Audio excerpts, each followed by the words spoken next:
Hello students, class 12 subject history के अभ्यास को जारी रखते हुए आज हम मॉडल पेपर सेकंड के निबंधात्मक प्रश्नों को कंटिन्यू करेंगे। कल तक हमने लघुत्तरात्मक बहुविकल्पात्मक प्रश्न कंप्लीट कर दिए थे। अब आज हम आगे का जो अभ्यास है वो जारी रखेंगे।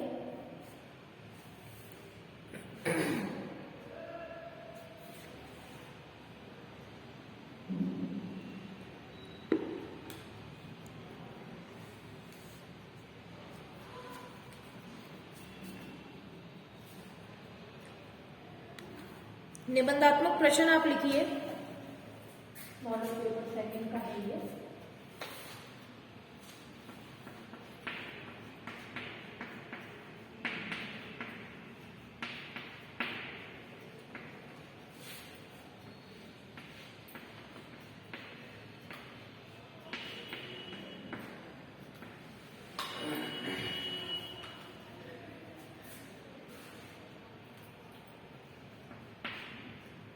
प्रारंभिक भक्ति परंपराओं।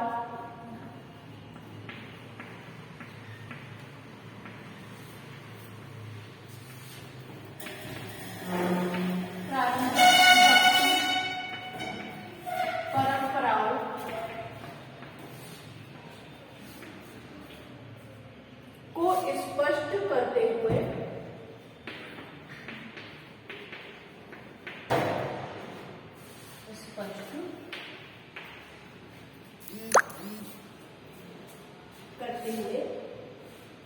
इनका जाति व राज्य के प्रति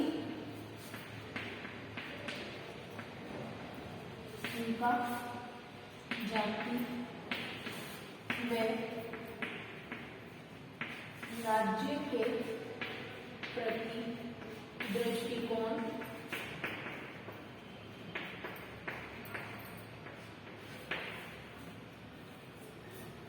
का भी उल्लेख कीजिए।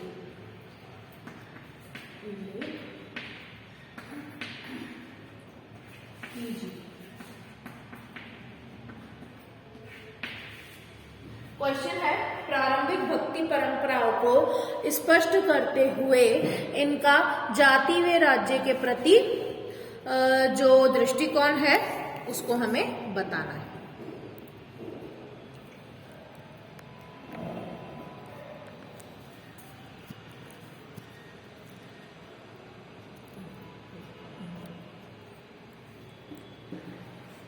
आंसर नोट कीजिए इसका। पहले हेडिंग डालिए, प्रारंभिक भक्ति परंपरा। ठीक है, यानी अपन को इसमें दो चीज बतानी है। क्या? पहले तो ये कि प्रारंभिक भक्ति परंपरा क्या थी। दूसरी बात ये बतानी है कि इनका जाति और राज्य के प्रति दृष्टिकोण क्या था। हेडिंग डालिए, प्रारंभिक भक्ति परंपरा। इस हेडिंग में आप लिखिए, धार्मिक इतिहासकारों ने भक्ति परंपरा को धार्मिक इतिहासकारों ने भक्ति परंपरा को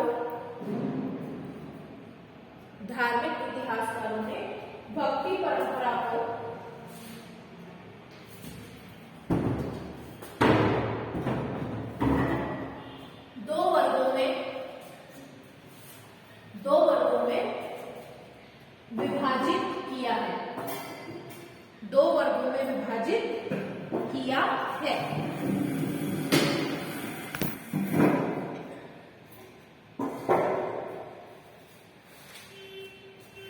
पहला, सगुण। पहले आप सगुण के लिए लिख लीजिए क्या क्या बताया है। सगुण के आगे आप ब्रैकेट में लिखिए विशेषण सहित, यानी जिसमें विशेषता हो। सगुण और निर्गुण मतलब जिसमें विशेषता ना हो, यानी विशेषण विहीन। पहले आप केवल सगुण के बारे में लिखेंगे। सगुण वर्ग में शिव, विष्णु और उनके अवतार, शिव, विष्णु और उनके अवतार देवियों की आराधना मूर्त रूप में की जाती है, मूर्त रूप में की जाती है।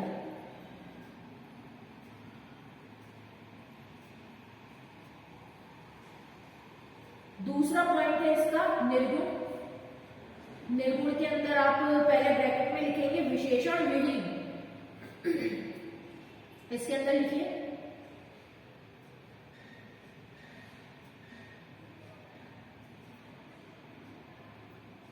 अमूर्त एवं निराकार ईश्वर की उपासना, अमूर्त एवं निराकार ईश्वर की उपासना इस क्षेत्र में की जाती है।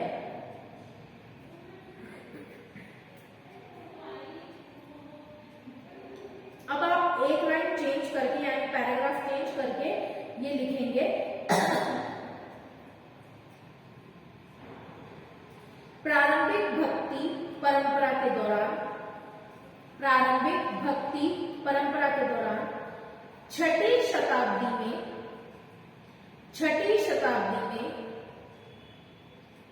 भक्ति के दो और रूप नजर आए, भक्ति के दो और रूप नजर आए। पहला पॉइंट में लिखिए अलवार, इसके अंदर लिखिए विष्णु की भक्ति में तन्मय वर्ग को अलवार कहा गया। यानी क्या अर्थ है, वो लोग जो कि ईश्वर के रूप में विष्णु जी की भक्ति करते थे वो अलवार हुए। दूसरा पॉइंट लिखिए नयनार, वो लोग जो कि शिव भक्ति में तन्मय रहे। ठीक है, इस प्रकार से दो तरीके के वर्ग देखे गए।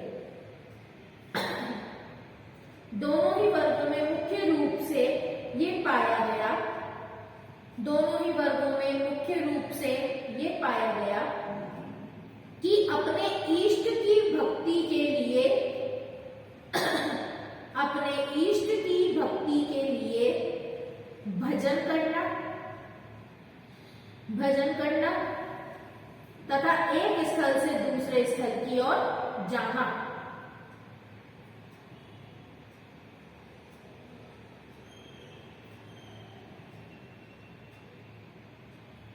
इस भक्ति के सामान्य तरीके माने गए।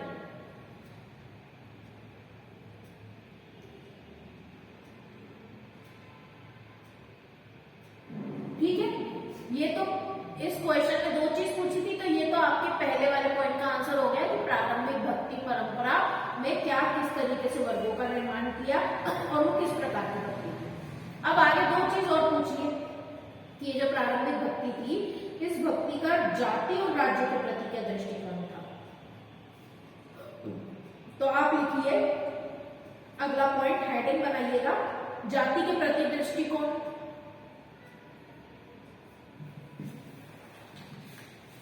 इसका मैटर लिखिए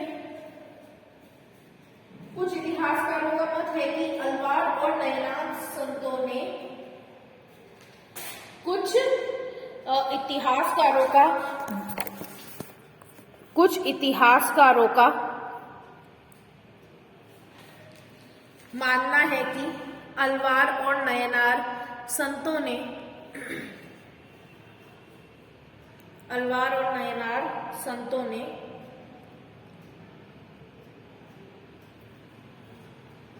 जाति प्रथा का कट्टर विरोध किया, जाति प्रथा का कट्टर विरोध किया।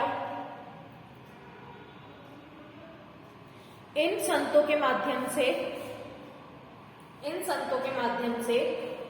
समाज में समानता स्थापित करने हेतु, इन संतों के माध्यम से समाज में समानता स्थापित करने हेतु सामाजिक इकाइयों का एकीकरण करने की बात कही गई तथा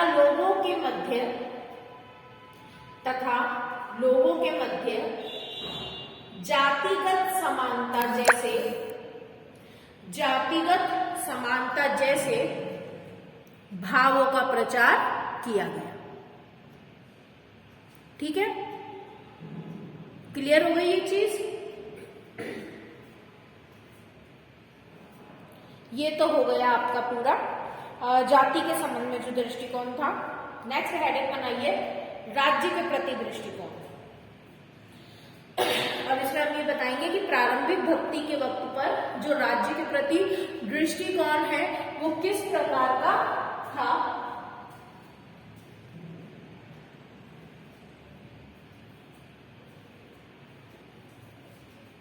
लिखिए इसमें मैटर। तमिल क्षेत्र में प्रथम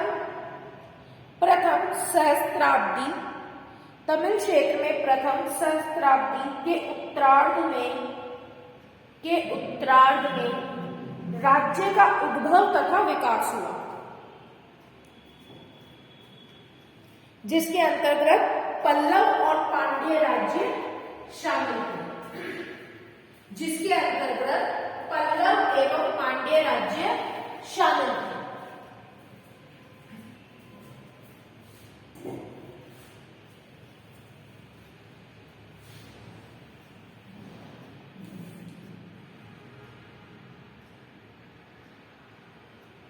इन्हीं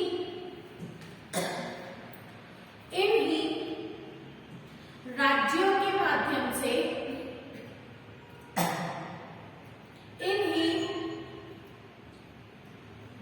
के माध्यम से धर्मों को अनुदान व संरक्षण प्रदान किया गया। अनुदान व संरक्षण प्रदान किया गया।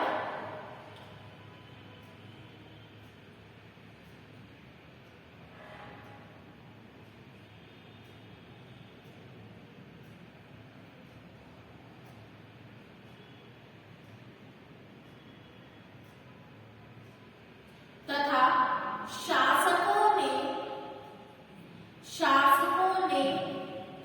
सामान्य जनता का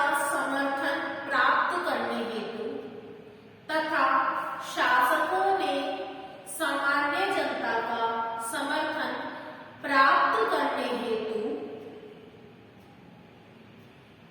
अलवार व नयनार संतों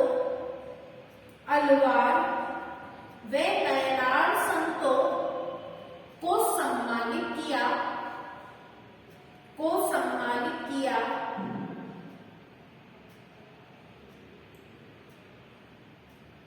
और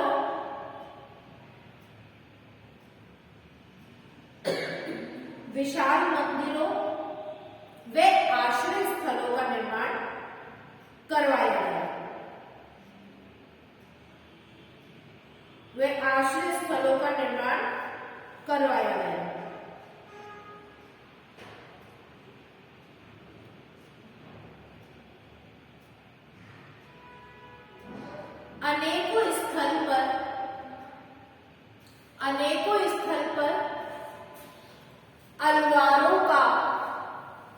अनेकों स्थल पर अलवारों का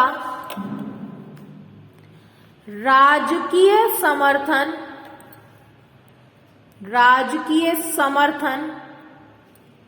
अधिक होने के कारण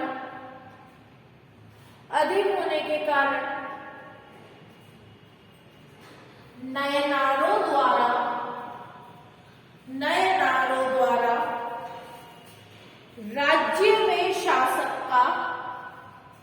राज्य व शासक का विरोध भी किया गया।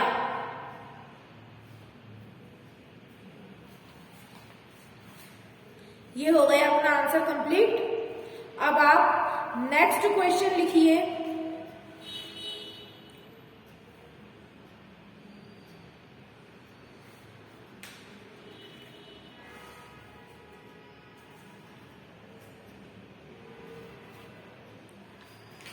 नेक्स्ट क्वेश्चन है जो कि आपको होमवर्क में कंप्लीट करना है, निबंधात्मक प्रश्न है ये। नेक्स्ट क्वेश्चन ये आपको होमवर्क में करना है, मैं आपको दे रही हूं, अभी नोट डाउन करवा रही हूँ। ये वाला जो क्वेश्चन है ये लास्ट क्वेश्चन है हमारी मॉडल पेपर सेकंड का। 2 क्वेश्चन है, ये दोनों आपको होमवर्क में करने होंगे। इसके बाद एक मैथ है, मैथ में आपको होमवर्क के लिए ही सेंड करूंगी, बट कैसे क्या फिल करना है वो मैं आपको व्हाट्सएप ग्रुप में दे दूंगी, तो आप वहां से वो चीज कॉपी कर लीजिएगा। मैप आपको पॉलिटिकल लेकर के आना है, राजनीतिक मानचित्र जिसमें बाउंड्रीज खींची होती है उसी में ये फिल करना है। आप 8-10 ले आइए और जैसे जैसे हमें जरूरत पड़ेगी आप उसे फिल करके कॉपी में अटैच कर दीजिएगा। तो यही काम आपको करना है और मैप में आपको पिक सेंड कर दूंगी। क्वेश्चन आप नोट कर लें जो कि आपके होमवर्क के हैं, ये लास्ट 2 क्वेश्चन हैं इस मॉडल पेपर के। लिखिए 1930 ईस्वी में, 1930 ईस्वी में महात्मा गांधी द्वारा, महात्मा गांधी द्वारा संचालित सविनय अवज्ञा, संचालित सविनय अवज्ञा आंदोलन का विस्तार से वर्णन कीजिए। आंदोलन का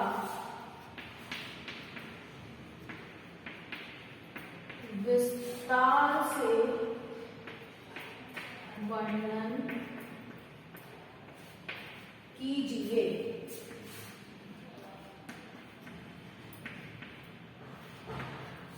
एक तो ये क्वेश्चन है, अगला क्वेश्चन है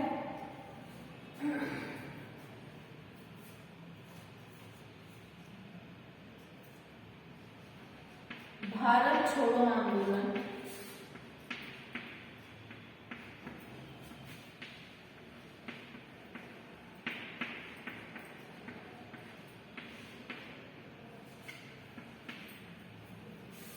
सही मायने में एक जन आंदोलन था।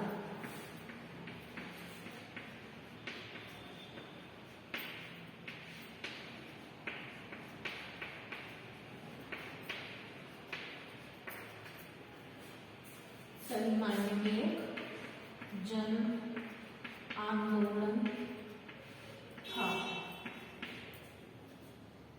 जिसमें लाखों आम हिंदुस्तानी शामिल थे, जिसमें लाखों आम हिंदुस्तानी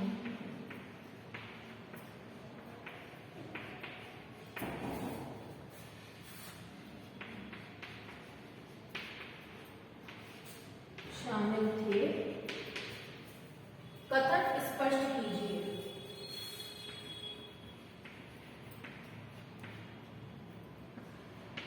स्पष्ट कीजिए।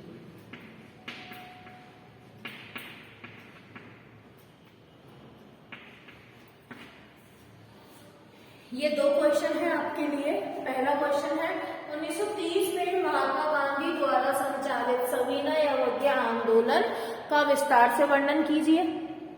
और नेक्स्ट जो क्वेश्चन है, भारत छोड़ो आंदोलन सही मायनों में एक जन आंदोलन था जिसमें लाखों आम हिंदुस्तानी शामिल थे, ये कथन स्पष्ट कीजिए।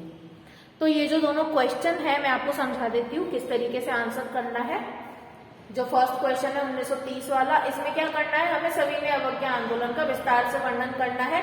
ये तो क्लियर लिखा हुआ है क्वेश्चन।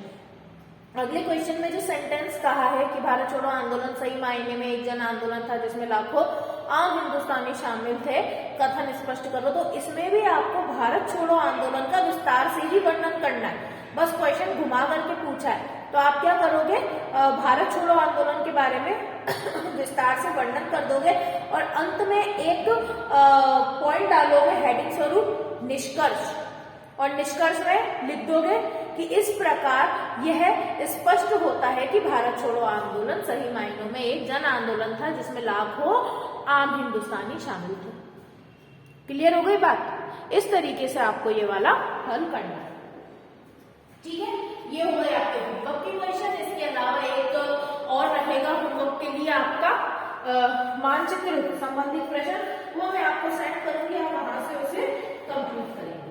अब यही अपना ये जो मॉडल पेपर सेकंड था ये खत्म हो गया है, कंप्लीट हो गया है अपना। अब हम स्टार्ट कर देंगे आज भी मॉडल पेपर थर्ड।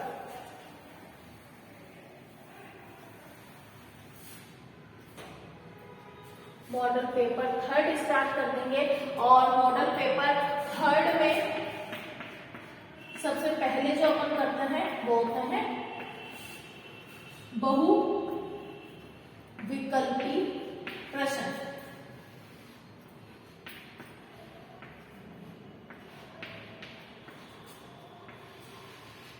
बहुविकल्पी प्रश्न है, ये अपन को करने हैं। स्टार्ट करेंगे, आप देखें क्वेश्चन नंबर 1। सिंधु सभ्यता का स्थल, सिंधु सभ्यता का स्थल कालीबंगा किस राज्य में स्थित है? आपको पता होगा इसका आंसर। सिंधु सभ्यता का स्थल कालीबंगा किस राज्य में स्थित है?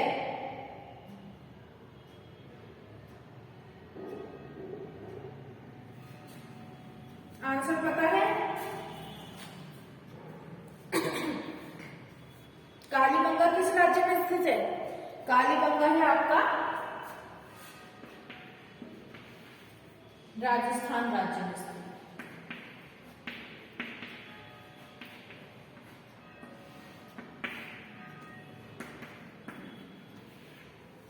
क्वेश्चन सेकंड नोट कीजिए। सिंधु सभ्यता का प्रथम खोजा गया स्थल कौन सा है? सिंधु सभ्यता का प्रथम खोजा गया स्थल कौन सा है? इसका भी आंसर आपको याद होगा। सिंधु सभ्यता का प्रथम खोजा गया स्थल कौन सा है? हड़प्पा।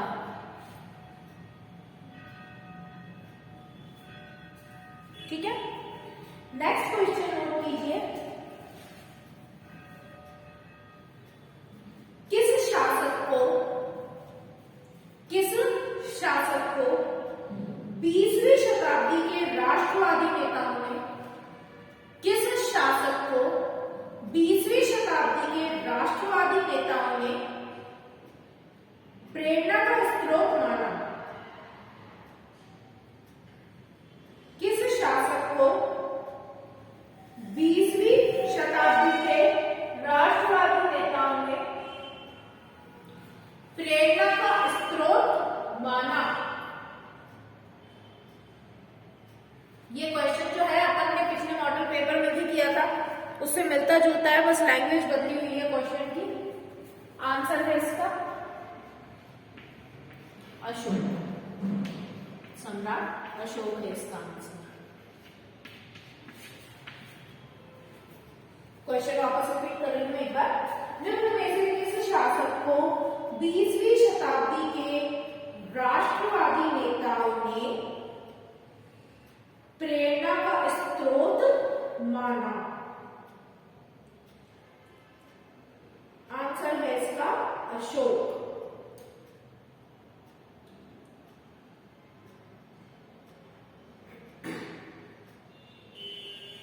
क्वेश्चन नंबर 4 लिखिए। सर्वप्रथम सोने के सिक्के, सर्वप्रथम सोने के सिक्के किन शासकों ने जारी किए थे? सर्वप्रथम सोने के सिक्के किन शासकों ने जारी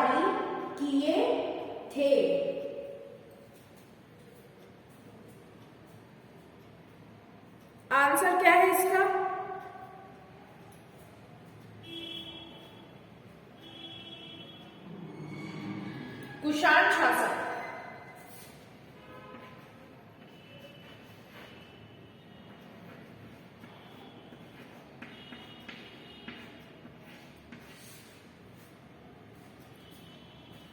अगला क्वेश्चन नोट कीजिए, महाभारत की सबसे चुनौतीपूर्ण उपकथा, महाभारत की सबसे चुनौतीपूर्ण उपकथा कौन सी है? महाभारत की सबसे चुनौतीपूर्ण उपकथा कौन सी है?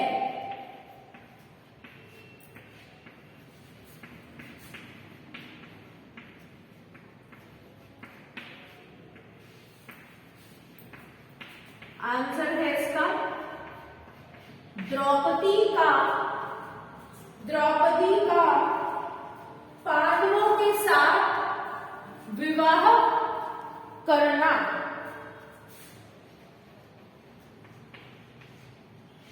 द्रौपदी का पांडवों के साथ विवाह करना, ये सबसे चुनौतीपूर्ण जो कथा है मानी गई है। महाभारत का एक सबसे चुनौतीपूर्ण अंग इसे माना गया है। क्वेश्चन एक बार और रिपीट कर रही हूँ, महाभारत की सबसे चुनौतीपूर्ण उपकथा कौन सी है? आंसर आपको सामने नजर आ रहा है।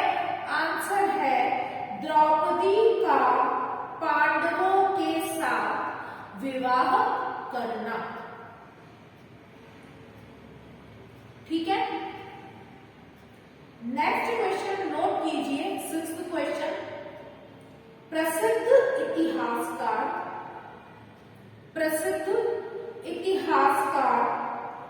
वी.एस. सुधाकर, प्रसिद्ध इतिहासकार वी.एस. सुधाकर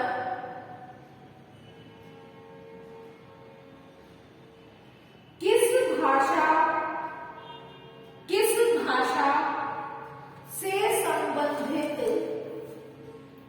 भाषा से संबंधित विद्वान थे?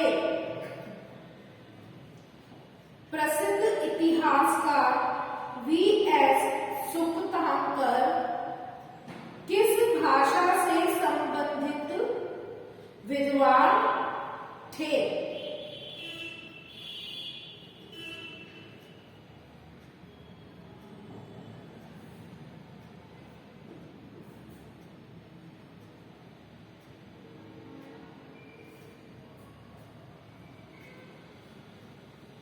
आंसर है इसका संस्कृत के।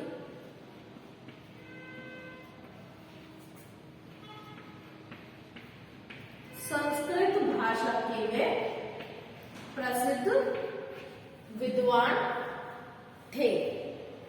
आपने नोट कर लिया है क्वेश्चन, और ये है इसका आंसर। अब लास्ट क्वेश्चन आज का आप नोट करें।